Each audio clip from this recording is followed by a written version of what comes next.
Yeah, we thought that too. You all have an exam tomorrow. Tomorrow. Yes. See, we don't even have a quiz in here. That's okay that we don't have a quiz in here. Don't know what to do with you people anymore. We've all gotten a little too comfortable with this. If I would record class today, so I am doing that.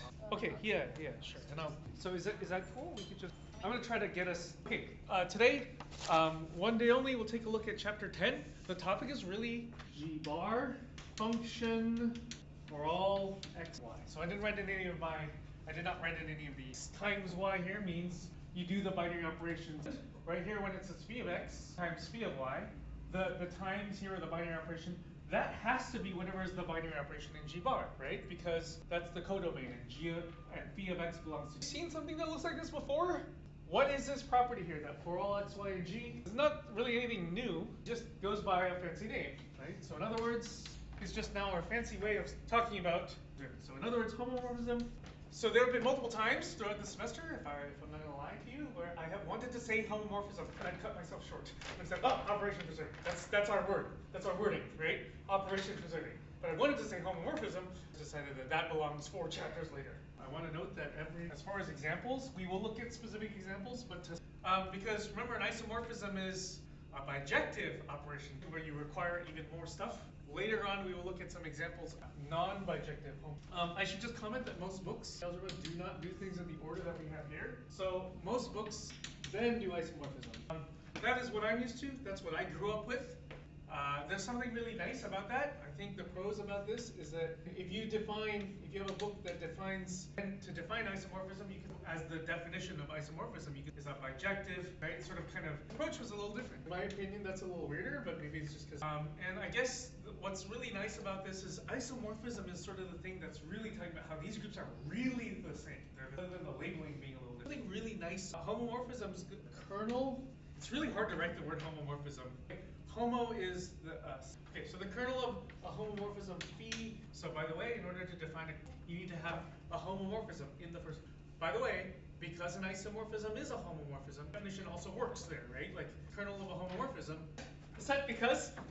So the kernel is a set, and whenever you have a set, it's nice to first think about E because of this right here. Make one other comment. I mean, you can put a bar over that E if you want to, but whether you do or not, you have to be talking about the identity because that's the codomain, right? The kernel of E. So yes, we have a subset of G, but in fact, what you have is that I think you've actually already had to deal with it. Dealing with the kernel of a homomorphism, you had a non-bijective function. Every time I've defined a capital K, it's just been all of the elements from G that map to. Also, just comment because the kernel remembers all of the things that map to the identity. And in an isomorphism, do you know something that maps to the identity? It's the identity that belongs to. That's the only element. That's why we hadn't defined kernels for isomorphisms because the kernel's really boring. Homomorphisms was. Okay, so example of a homomorphism. So I want to start intentionally picking things that are not bijective. From GL, what was that again? Right, and then the codomain is R star. What was that again? Reals without 0, and the binary operation. Remove 0. Oh yeah, and the binary operation here. So the function by, defined by, f of a, I use capital A because f of a is equal to determinant of a. That is a homomorphism. What's the operation preserving? It's f of ab as determinant of ab equals, so that works. Algebra property about determinants, saying that the determinant as a function. I guess we should identify what is the e? That e is to g bar here in the definition. What element out of R star is all of the matrices? So if the function here is just a determinant, we're asking which matrices get sent. The kernel here is the set of all. Another second example. Take a non-zero real number. Does that seem to work? Think of two non-zero reals, R and S. Isn't the absolute value of R times S? This is a homomorphism. Just the same thing as for all R and S are non-zero reals. Absolute value of RS. The one over here is the second R star. I mean, in general, you have a subgroup of G. So using the binary operation of standard multiplication, is everybody really tired? All right, let's do another example. B from Sn, R star. Or in other words, go check at some point that you really have operation. The identity in R star. Alternating group. Another example. This is one of my favorite examples. In square brackets, we put in. That looks a little funny. This out now, and then we'll talk about why this notation. P here, by the way, is for polynomial. So n belonging to z1 of x dot dot dot. In short, we're talking about the set of polynomials.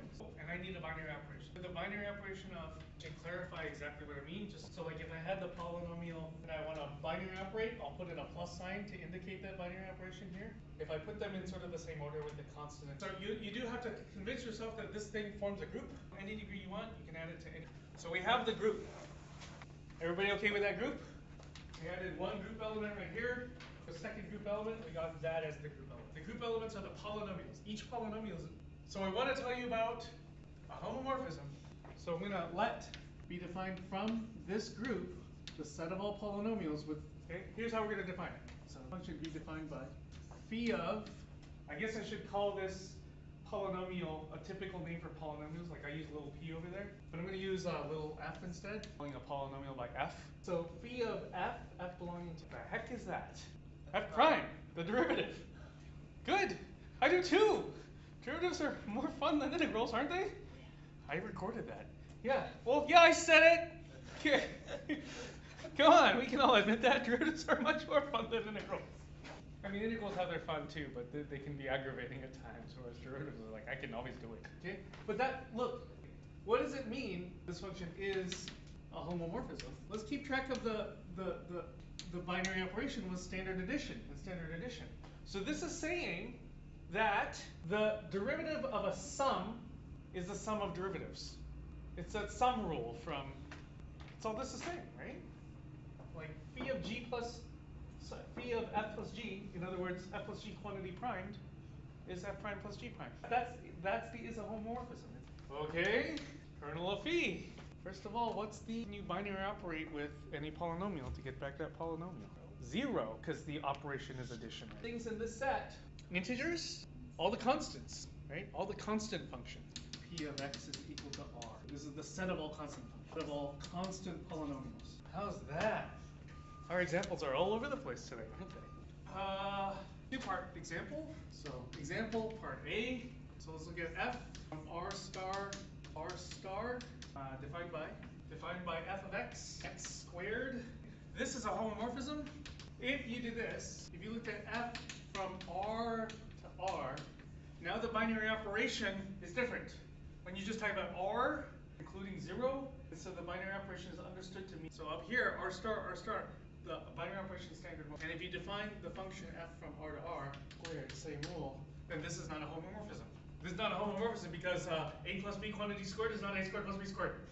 Whereas over here, all you're talking about is times b quantity squared is a squared times b squared. Okay, so the whole point is the operation matters. It's not the binary operation. Just using the addition, forget the scalars altogether for that matter. Just a set of vectors along with the vector addition. That's a group. Another vector binary operation is again vector addition. And for all, but a linear transformation, if you just cut out the lambdas and just one, that's the just plugging in lambda sub 1, lambda sub. Which things in the domain? By the way, what is the identity over here? The vector of all zeros. The null space? That sound familiar? I don't know if you're used to writing n, or if you wrote out whatever the notation. So, homomorphisms everywhere, right? Linear algebra, and calculus, and not bad, right? I mean, looking at something that's a little easier to digest than actually. Let me write down 10.1. Technically, we should reprove this. We proved it for isomorphisms. We're not going to reprove it here. I just want to point out that when we prove this for isomorphisms, use the fact that we had over there, and have to inventory your old proofs. This second part is also not so surprising, and in particular, order. Quickly do a run of but I'd like to do phi non-empty. Yeah, so right, G's a group identity. So this identity here, E belongs to E. So then that E right there, that's the one.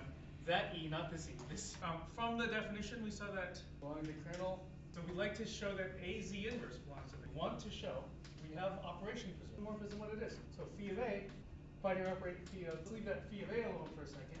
Phi of Z inverse, that's what we saw right here. That no matter which group element, phi of A is equal to prove that, so we just have early, so to prove that the kernel of phi is a normal subgroup of G, you need to first prove that the kernel of phi is a, we just did that in part 4 though. So we'll just sort of comment that part 4 from just right earlier shows, now we just need that normal part. Kick-ass corollary.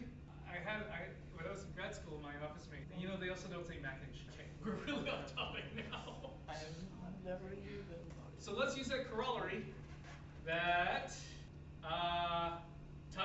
conjugates. We need to pick something in G, and we have to pick something in the kernel. So we want to show what? That's what we want to show. We're able to take any element inside that, conjugate with any element from the bigger group. So how do we show that something belongs to the phi of operation preserving? Yes, phi is a homomorphism. Binary operator. Phi of binary operator. Phi of, there's not a lot of room left. Actually, we don't have an abelian group. Phi of k is in the kernel. So now we have phi of g, but now we don't have to write the preserving. As in you want to squeeze these back together, right? That's one option. Okay. So one way to complete this, to take this expression and say you have phi of gg inverse. That's phi of, okay, that's one way to get your e. The other way to get it, put this inverse on the outside. That's this. And if you do that, you'll have phi of g times the inverse of phi of g. And every time the kernel, our proof here, that short little proof here, is a normal subgroup of the domain. So didn't we rediscover facts like A sub n is a normal subgroup of S sub n? The set of constant polynomials is a normal subgroup of the set of all polynomials. What else did we have in there? SLNR, the set of the special linear group of n by n matrices, is a normal subgroup of the general linear group, but we've seen that directly as well. It gives you just another way to see that you have a normal subgroup. Right. So yeah, I guess I should write down one of those. Just recalling the earlier example from S of n plus minus 1, defined as earlier by phi of. This has A sub n as the kernel. Based on the last theorem we just proved, the kernel, which is A sub n, is a normal subgroup. Let me talk.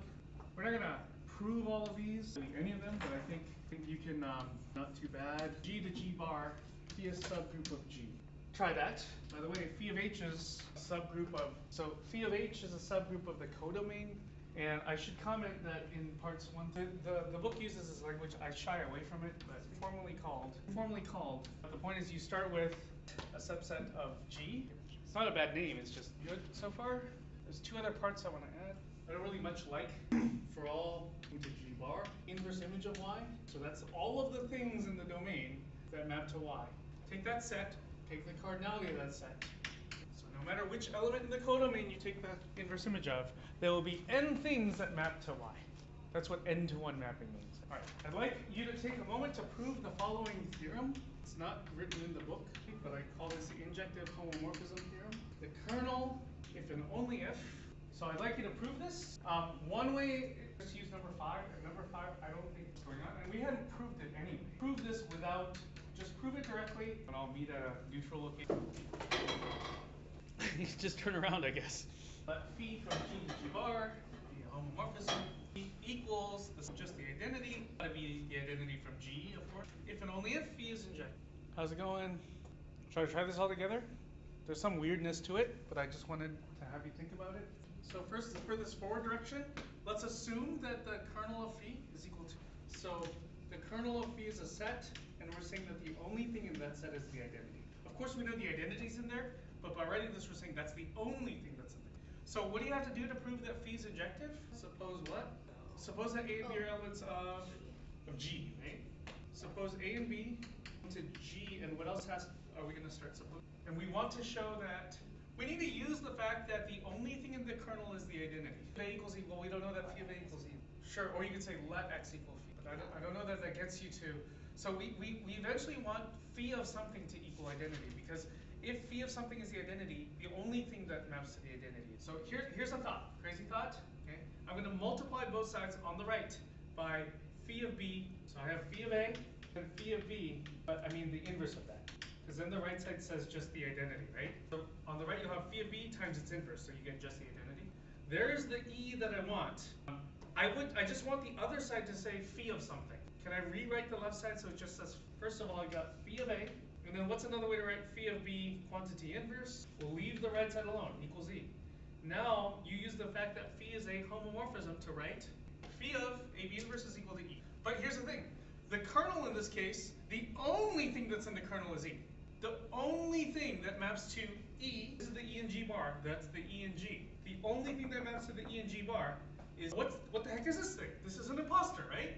A B inverse is just another way to write E. If the kernel consists of only the identity, then we get to conclude we're taking phi of the identity, meaning A B inverse is in the kernel. What were we trying to prove again? Multiply on the right on both sides by. other direction, just to make sure you've got a set and you have a set. This is a subset of that. That's a subset of this. First off, pick something from this set, and that is inside. There's like nothing really. We want to show the other subset. That's to show that kernel. How do you show that one set is a subset of another? Element from here, right? And then you want to show K belongs to this set, right? Belongs to this thing over here. Now wait a second. If you try to say that K belongs to the set where the only element is E, then you really just want to show that K is equal to E. Consisting of an element, in other words, you just want to show that that's the only element in the set after all. What does it mean that K is inside the kernel? Phi of K is equal to E, and remember we're going the reverse direction. We also note, so you have phi of K is equal to phi of. So I'd like to talk about the first isomorphism theorem. Should I just erase here? Theorem, this is called the first, why do you suppose it's called the first isomorphism theorem? There's a second isomorphism theorem, although our book does not mention these very well. This one's, I guess, rather sort of important. It's not that it gets used all the time, but it's a very nice idea. And it's sort of one of the celebrated theorems of abstract. We'll have some homework problems that really understand what's going on because there are a lot of little pieces. G to K be a homomorphism. So the start of this theorem is you have a homomorphism. That's it. That's all you need. The rest of the statements sound like they're all set up, but they're not. They're just defining things for all you need to use this theorem is you need a homomorphism. For convenience, let capital H equal the kernel. We have already learned that the kernel is a normal subgroup. Because you have a normal subgroup, we can do the following. I'm going to define a new function called psi. Remember, when you have a normal subgroup down there, you can define this thing called the factor group. So we're about to define a new function from the factor group, phi of capital G. We'll talk about what that is in a second. Be defined by, function defined by psi of, and we need to talk about, since we have the set of cosets, what does psi do to the coset? And psi of GH is going to produce, defined earlier, the original function. This function is, and so as a conclusion for having an isomorphism, we end up learning that G over, but I'm not going to write H this time. I'm going to a little more clear this group. And just to clarify what this phi of G thingy, this is the direct image. One way to write this is it's just the values of a little bit more useful for it's the set of all y's. Capital K is not the kernel here. It's set of all y's and k's. Okay, it's a mouthful. I'll say it again once we're done with the proof. Is that all you do is you start with a homomorphism. And if you follow the recipe through, get another function which is an isomorphism. You start with a homomorphism and you get some other function happening to be an isomorphism. We did define this new function psi based on the coset representative. We suppose that you have two cosets which are actually G sub 1h. But it's hard to tell that they're equal because maybe what we want to show is that applying psi, that psi of, to break down what we want to show, what we really want to show, because what is psi of G1h? If the little g here is really phi of. So starting with, well, from the lemma on cosets, when you have G sub 1h is equal to G sub 2h, then you end up getting, there's a couple ways to write it. It's just from that big old lemma on coset. The kernel of phi, so instead of having an h there, you could write kernel of phi. G1 times the inverse of G2 belongs to the kernel of phi. In other words, phi of G2 inverse is equal. Remember, a kernel was the, and now we can use the properties of a homomorphism to have phi of G1. There's two, I did the operation preserving and then the move the inverse out all in one step. We're trying to prove that phi of G1 is equal to phi of, yeah, multiply by phi of G2 on the right, on both sides. Bam, there's our well-defined. We also need, okay, so now we have a function, right? We have something that is a function. Psi is a function even though it was defined using, so independent of representative, with two cosets that actually are equal, then the outputs, we need to show injective. And fortunately for these proofs, well-defined and injective just end up being inverses, the converses. So what we do now is we suppose that you have two cosets, right? Those are what the inputs are like. Suppose you have, these both belong to, and so we have two things in the domain. We should suppose that their outputs, psi, well, let's rewrite psi of G sub 1h. Psi of G sub 1h should equal, and psi of G sub 2h should equal, that's where we ended here. And guess what? We can reverse that step. So if we just multiply both sides by G2 inverse, phi of G1, then if we apply those properties of phi being a homomorphism, we get G1, or in other words, G1 belongs to, I won't write kernel of phi, I'll just write that notational convenience of it. See, all we're doing is really just doing all these steps in reverse. And then the lemma on cosets, it was really an if and only if, that if you have G1, G2 inverse belongs to H, and the two cosets, G1, H, and there's our well-defined, there's our injective. So we're trying to show that psi is an isomorphism. We have well-defined Surjective, what do we need to do to show that? Yeah, in which set? In this thing, right? This is the funky looking codomain, but we pick something from here, right? We should pick an arbitrary element here and then show that there's something in here that maps. So let's pick something in here, and I'm going to name that thing. So we pick something in the codomain. We want something in the domain to map to that. So why did I pick little y?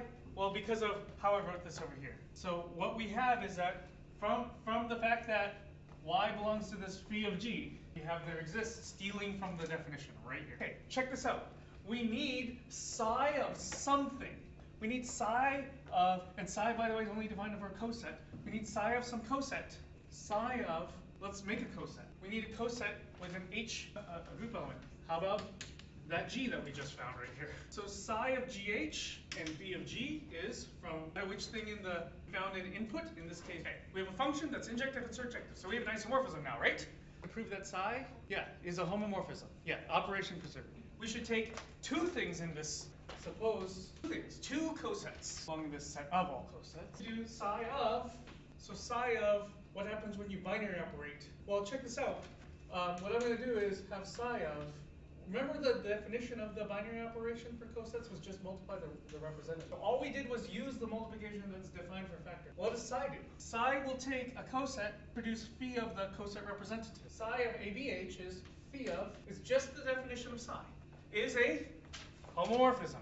Is a homomorphism. So instead of writing phi of AB, but phi of A, just going backwards, phi of A is psi of AH. Is psi of, and there, I want to reiterate what's really going on here is that if you, it looks like there's a lot of setup, but the point is every time you have a homomorphism, follow this as a recipe, you will get this function. You will always be able to build this function, and that function will always be one of the coolest theorems. Have a wonderful break. Eat lots of great things. I'm not going to have turkey.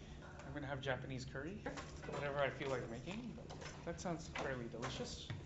Oh, and as far as office hours go, if you want to visit, I'll be in my office starting now, so you can follow my Tuesday office hours or my Thursday office hours or the union of them. I'm just going to be in my office working, and if you wanted to visit for math questions,